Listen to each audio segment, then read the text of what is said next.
Голем – персонаж еврейской мифологии, существо одной из 4 стихий или их сочетания, оживленное с помощью магии, чаще всего создается из глины.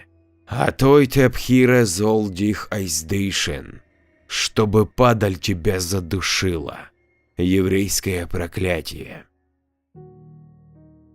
Петя был не по годам сообразительным парнем. Когда оккупанты расположили евреев в покинутых казармах, он уже понимал, к чему все идет. Вместе с осознанием в мозг вошли апатия и усталость. Со своей жизнью Петька распрощался, и лишь редкие вспышки боли и волнения возвращали мальчишку к реальности и больному отцу. Тот ремесленник в преклонном возрасте все чаще мучился приступами сильного кашля, все чаще с кровью. Болезнь съедала его на глазах, поэтому, обсуждая состояние родителя со взрослыми, Петя нередко слышал: пусть болезнь заберет его раньше, чем пуля. Это не было сказано со злостью или в сердцах, просто коллеги по несчастью не давали 10-летнему мальчишке ложных надежд. «Петька!» – говорил отец, задыхаясь. «Я напишу записку, которую ты должен спрятать, хорошо спрятать здесь, в этих стенах». В тишине сентябрьской ночи эти слова звучали по-зловещему хрипло, с противным свистом, который, казалось, отражался от этих стен эхом грядущих десятилетий. Но ты должен… Отец разразился ужасным приступом кашля. Должен дописать эту записку сам. «Зачем, пап?» – спрашивал его взволнованный сын. Основное уже написано мною. Тебе осталось дописать туда любое проклятие, которое ты подберешь. «Проклятие, но…» «Петя!» – успокаивающе ответил отец. «Я скоро все тебе объясню». Но наутро случилось то редкое исключение, когда отец мальчика не выполнил обещание. Обессилев от болезни, Яков Карлович отошел в мир иной, как предвещали сочувствующие. Шли дни, атмосфера сгущалась, как тучи перед дождем. Расквартированные на первом этаже бывших казарм, люди исчезали по 5-8 человек за ночь. Петя слышал, как по приказу на чуждом ему языке в темноте копошились, вставая с лежанок, заключенные. Затем раздавались шаги и шепот солдат, закрывающих дверь. В один из таких пасмурных дней Петю и еще нескольких ребят школьного возраста повели в туалет. Там, по обычаю, им дали обмывок и оставили бочку воды. Затем дверь со скрипом захлопнулась. Юные узники уже не надеялись на побег. Вся обстановка помещения заключалась в наполненном сливе, бочке с водой да решетках на узеньких окнах. У кого-то была идея расшатать кирпичи, освобождая металлические штыри, но солдаты бы это заметили. Тем не менее, самый старший из ребят, облившись водой, все не отходил от окна. Хотя, кто знает, может быть, он наслаждался видом падающих листьев и запахом пожухлой травы. Петя же не спешил лезть в воду. Достав заранее заготовленный листок с запиской на иврите и уголек, паренек что-то быстро записал. Затем, убрав несколько кирпичей у основания ближайшей стены, что-то опустил в щель. Во всяком случае, когда хмурный ефрейтор вывел из туалета детей, Пете уже нечего было прятать в лохмотьях.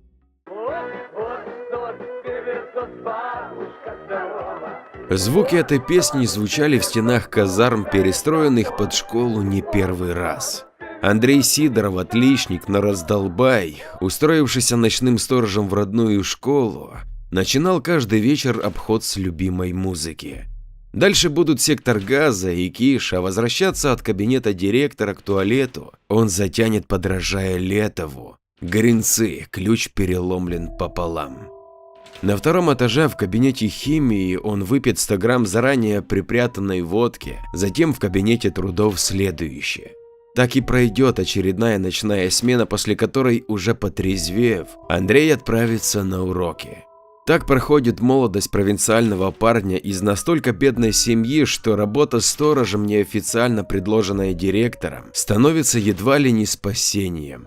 Или спасением для младшего брата, на эти деньги осваившего компьютерные технологии и спорт. Мать, оставшись одна, отдалась паленой водке, предоставив отпрысков на волю судьбе или доброму случаю. Но юноша не унывал, впереди экзамены, а затем новая жизнь, техникум, работа, свобода. Может быть, комната в общежитии, куда он сможет переселить своего брата. Тем более водка работала не хуже дорогих мозгоправов, хотя бы на данный момент. Устав петь, юноша включил музыку на телефоне. Расположившись на подоконнике мужского туалета, он закурил, наслаждаясь любимой песней.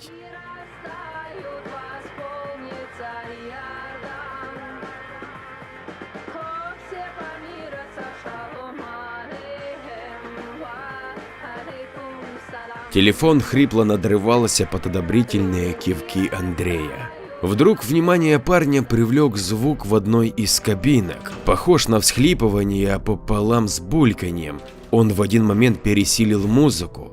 Покрепче сжав тяжелый фонарик, парень подбежал к той кабинке и резко ее открыл. Выругавшись, юноша подобрал забытый кем-то из младшеклассников телефон и ответил на звонок. «Это сторож?» Выслушав сбивчивые реплики собеседника, Андрей ответил. «Да, завтра сможете забрать телефон на вахте, вам передаст тетя Таня». Тут же, забыв о произошедшем, парень отправился дальше патрулировать школу, надеясь пройтись еще по нескольким своим тайникам с алкоголем и попутно закинув телефон с запиской на парту у входа, где завтра будет дежурить вахтер. Покинув туалет, парень не услышал, как что-то древнее, секрет создания которого был утрачен в этих стенах, начало пробуждение. «Татьяна Сергеевна, звоните директору!» Не понимая, чем вызван переполох и собрание стольких людей у его лежбища, Андрей грязно выругался. «Андрей!» Оторвавшись от телефона, прикрикнула на него классный руководитель. «Вставайте, Андрей!» Сонно потеряв глаза, юноша непонимающе посмотрел на собравшихся завуча и училок. «Извините, это… я не пил особо, это вчера». «Андрей, в школе ЧП, закройте ворота, идите на вахту».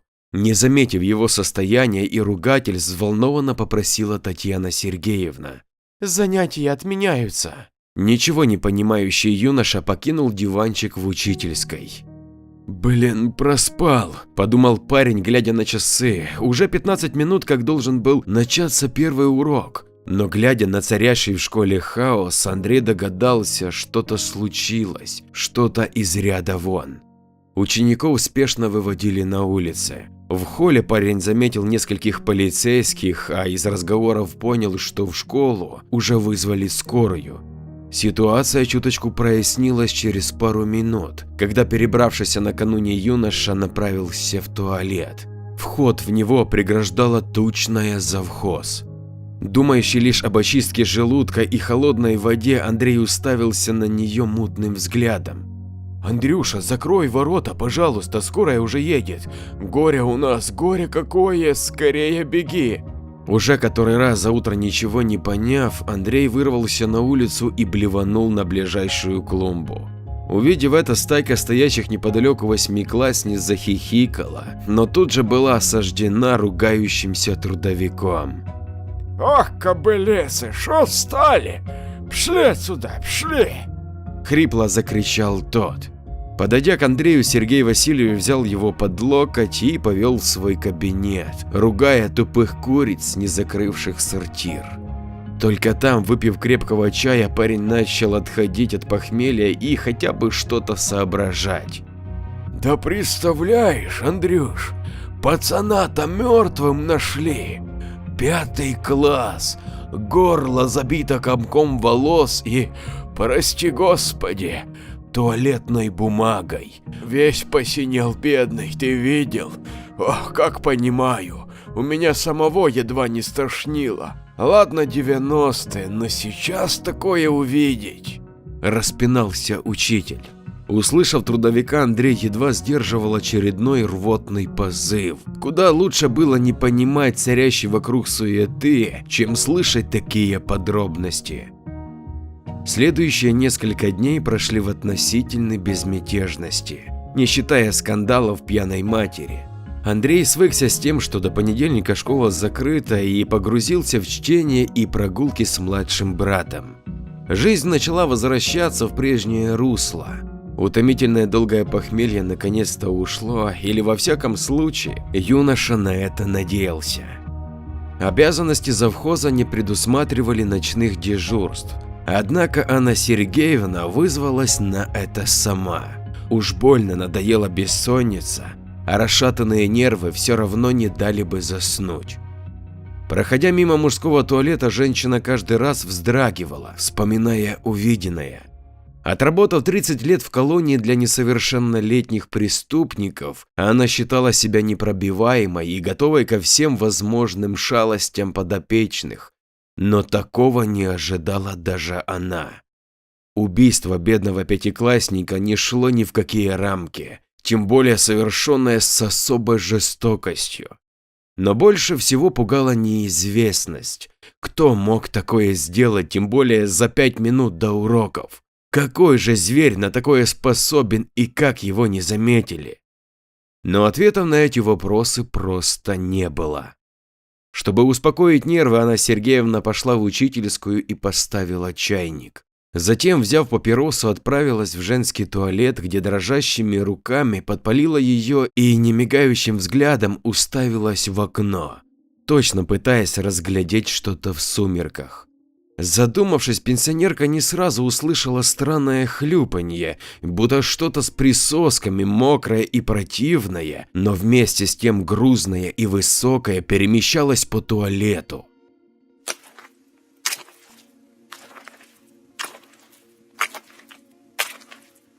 Звучали шаги неизвестного существа. Вспомнив про чайник, завхоз уже повернулась, готовясь затушить папиросу и уйти, но удар, пришедшийся в челюсть, остановил ее.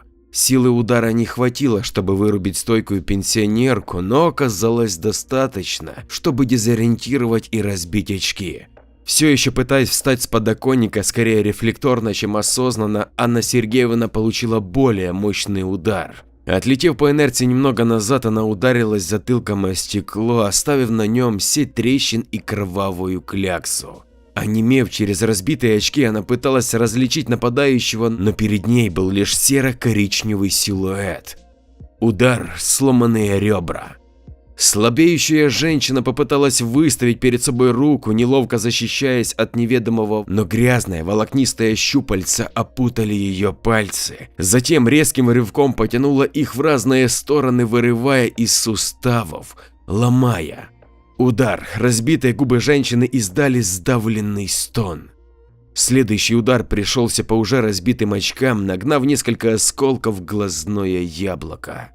Словно опомнившись, женщина попыталась пнуть нападавшего, снова смачный удар, на этот раз перестал видеть другой глаз, а права очков немного вошла в череп ничего не понимающей женщины. Анна Сергеевна привыкла стоять до конца, наносила удар руками и ногами туда, где должен был находиться противник, но все они оказались напрасными, будто нападавший плавно перетекал с одной точки пространства в другую. Вместо следующего удара вонючее щупальце схватило пенсионерку за талию и, подняв к потолку, швырнуло в другой конец туалета. Сильно ударившись головой, ослепшая Анна Сергеевна из последних сил начала ползти туда, где ей, казалось, должен быть выход. Но мощные удары, градом посыпавшиеся на позвоночник, быстро остановили ее. Издав последний стон, женщина прекратила сопротивление. Пробуждение не стало спасением. Вместо страшного сна Анна Сергеевна увидела лишь темноту. Ослепшая, измученная женщина с громким стоном перевернулась на спину, отчего у нее перехватило дыхание. До конца не вспомнив произошедшего, женщина неловко поползла прочь от угрозы, надеясь, что нападавшего уже нет, что тот посчитал ее мертвой. Ее лишил надежды знакомый хлюпающий звук. Будто кто-то сильно оторвал унитаз, и оттуда фонтаном рванула вода, тут же попавшая ей на лицо. «Не надо!» Успела выкрикнуть женщина перед тем, как тяжелый кафельный унитаз опустился ей на лицо. Все стихло так же внезапно, как и началось. Подождав для верности несколько минут, изувеченное тело Анны Сергеевны начало двигаться. Она не собиралась сдаваться. Больше в агонии, чем в надежде, она работала локтями и плохо слушающимися ногами. Пыталась ползти, останавливаясь каждые пару секунд, прислушиваясь. А не тут ли неизвестный убийца? За окном уже начало светать, когда фонтан густой жижи, ударившись сразу из нескольких унитазов, сошелся в один поток и устремился в рот жертве, не оставляя ей шансов. Пока пенсионерка задыхалась отходами, ее тело еще пару минут неловко дергалось на полу, а затем все утихло. В туалете остался лишь разбитый унитаз, осколки очков, кровь и неприятная субстанция на полу. Пропустивший неделю выходных, вызванных закрытием школы на карантин, в городе бушевал грипп. Андрей не придал причине значения. Юноша вялым шагом направлялся на очередное дежурство. Директриса и классная руководительница почему-то не отвечали на его звонки. Однако чувство долга и желание легких денег все-таки взяли верх.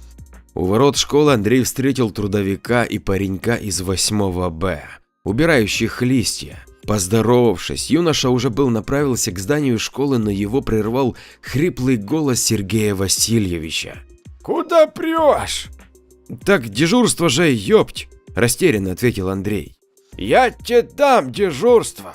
Взял грабли, листву помог собрать. Иди домой, пока не стемнело».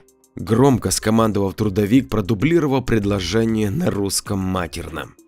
Закурив после уборки листьев, все трое начали обсуждать последние новости. Восьмиклассник Семен, стесняясь, оглядывался по сторонам, хотя знал, что Сергей Васильевич, взявший над ним шествие, как за ребенком из неблагополучной семьи, особо не возражает. И, видимо, школьник не торопился домой, напрашиваясь на ночное дежурство вместе с мужчинами, несмотря на ужасные новости. «Мертвой была, там тело-то, что осталось, да все переломанное, дерьмом залили еще», – рассказывал трудовик, не знающий всех подробностей.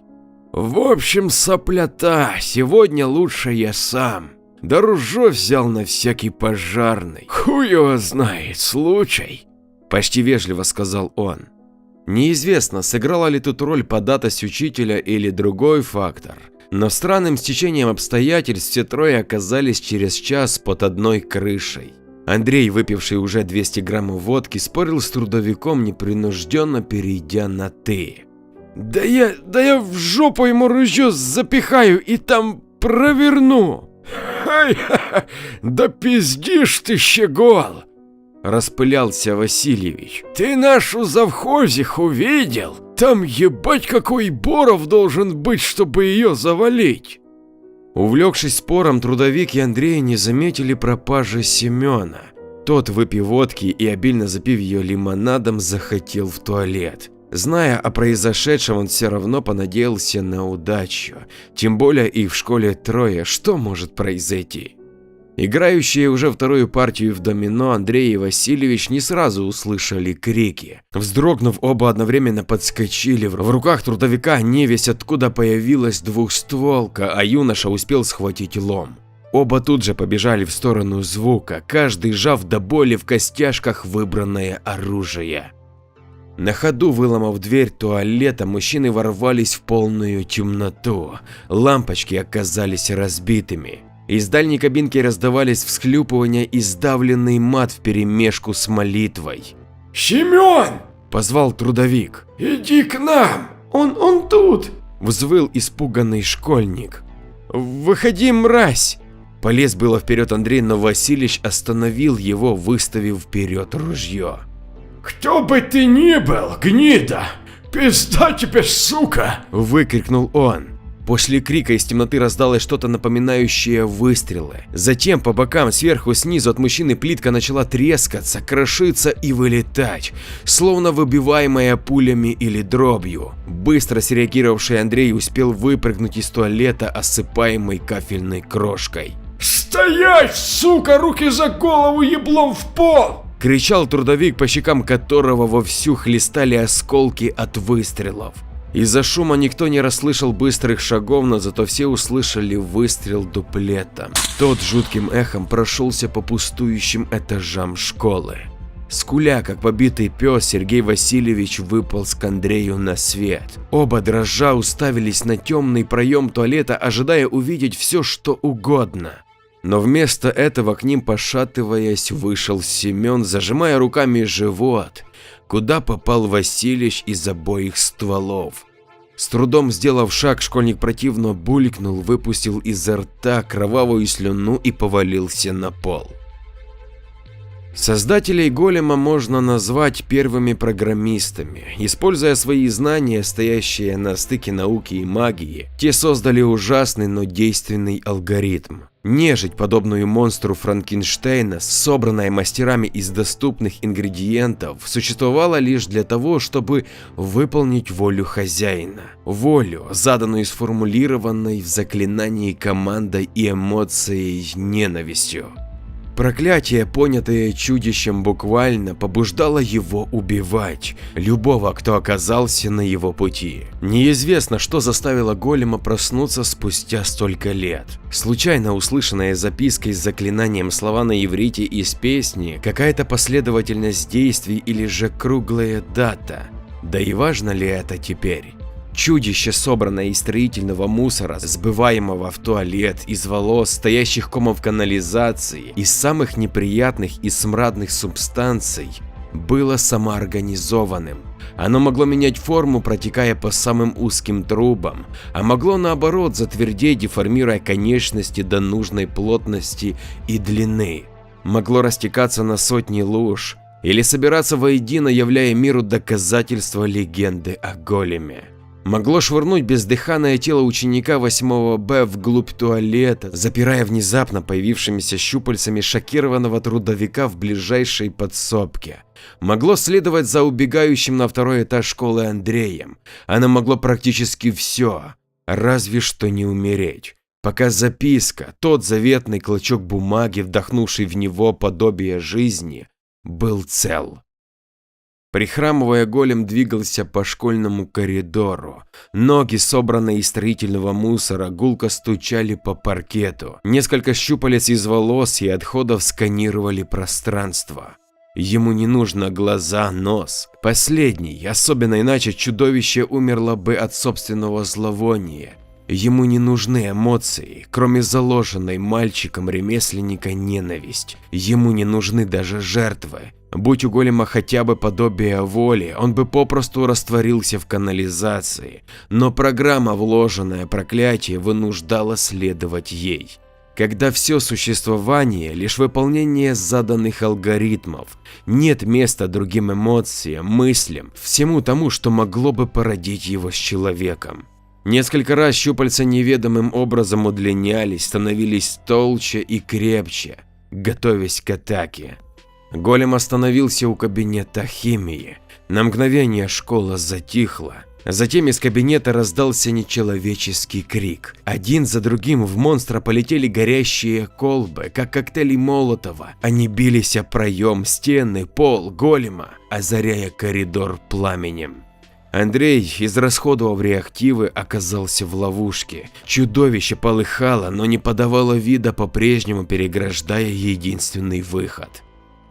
«Сука, дурак!» – закричал в сердцах парень. Мысли панически роились в мозгу, а тем временем монстр готовился атаковать. «Беги, беги, придурок, беги!» Вдруг послышалось из коридора. Внезапно выбравшись из западни, Василич появился как нельзя кстати. На этот раз он стрелял по очереди с каждого спуска, перезаряжая ружье на ходу, доставая из кармана бездонной робы гильзы. Трудовик поливал голема дождем из дроби, прицельно раз за разом метя в бесформенные очертания головы. На этот раз голем не выдержал и попятился. Его щупальца хаотично били стены и окна, вырывая пласты штукатурки и стекол. «Беги, блядь, беги отсюда, беги!» Надрывался Василич. Андрей пулей выскочил из кабинета и, скользя ногами, понесся к лестнице. Не рассчитав скорости, парень неловко врезался в стену и осел на пол. «Придурок, беги!» Голем, оправившись, двигался навстречу трудовику, выставил перед собой уцелевшие щупальца. «Беги, беги, беги!» Как заклинание кричал трудовик, перезаряжая ружье. «Беги!» После этих слов Андрей, сильно тряхнув головой, буквально нырнул на лестничный пролет, кубарем скатываясь на первый этаж. Василич начал было пятиться назад, выставив перед собой ставшее бесполезным ружье. Здание задрожало. Под треск пылающих перекрытий трудовик и голем сблизились в рукопашной. Огонь, выпущенный на волю Андреем, пожирал школу, рушились стены, трещал паркет, лопались от жара окна. Весь второй этаж полыхал. Задыхаясь от едкого дыма, парень попытался встать на ноги, ужасно болела нога. Пот и кровь с рассеченного лба закрывали обзор, голова стала тяжелой и ватной. Превозмогая боль, парень, опираясь о стену, пошел, не разбирая, не понимая куда, просто шел. Слыша тяжелые шаги голема, шел. Пройдя коридор и вернувшись к туалету, по-прежнему шел. Шел, пока не споткнулся о тело. Упав на колени, парень заводил руками по кафельному полу, будто бы ища в нем спасения. Но кроме еще теплого тела Семена в туалете не было никого. Зато приближалось чудовище. С трудом парень очередной раз поднялся, оперся о подоконник, дернул створку, окно не поддавалось, дернул еще. Монстр был уже близко. От бессилия парень хотел закричать, но дым наполнял его легкие. С каждой секундой шансы спастись таяли на глазах вместе с последними силами. Решение пришло внезапно. Шатаясь, Андрей поднялся на подоконник, места было мало, а времени на ошибки просто не осталось. Удар плечом. Шаги чудовища послышались у входа в туалет. Навалиться всем весом на оконные створки, надавить, чуть покачнуться, ударить плечом вниз верхнего стекла, где треснуло перекрытие. Противное хлюпанье раздалось уже в нескольких метрах. Спиной парень чуял, как щупальца монстра готовятся к решающему броску. Первая конечность чудища пробила стекло в нескольких миллиметрах от виска парня. Но вместе с тем стекло наконец поддалось. С остатком рамы и ревом полным боли Андрей выпал на улицу в осеннюю ночь. Осень радовала город слабым ветром и теплым дождем. Блики горящего здания веселой пляской отражались на мокрой траве. Прокашлявшись, не обращая внимания на осколок, засевший в боку, Андрей полз, как недавно это делала завхоз, пытаясь побороть неизбежность. Полз, потому что это было последнее, что он мог. Добравшись до старого дуба, парень дрожащим и окровавленными руками подпалил сигарету и зашелся новым приступом кашля. «Ну, блядь, давай!» – одними губами произнес Андрей, глядя на горящую школу. Голем не заставил себя долго ждать. Вывалившись из разбитого оконного проема, чудовище последовало к Андрею. Последние язычки пламени, пляшущие на плечах монстра, с шипением гасли под дождем. Поскальзываясь на мокрых листьях и луже собственной крови, парень неловко переместился за дуб, будто вековой истукан был спасением. Разрезая кожу на пальцах до кости, Андрей с трудом вытащил из себя осколок стекла, выпустив из раны небольшой фонтан крови. Парень, выросший в неблагополучном районе, привык стоять за себя до конца, и даже та неведомая тварь, забравшая его друзей, сначала получит этим лезвием по своей роже, прежде чем завершит свое дело. Слезы, пот и кровь слепили парня.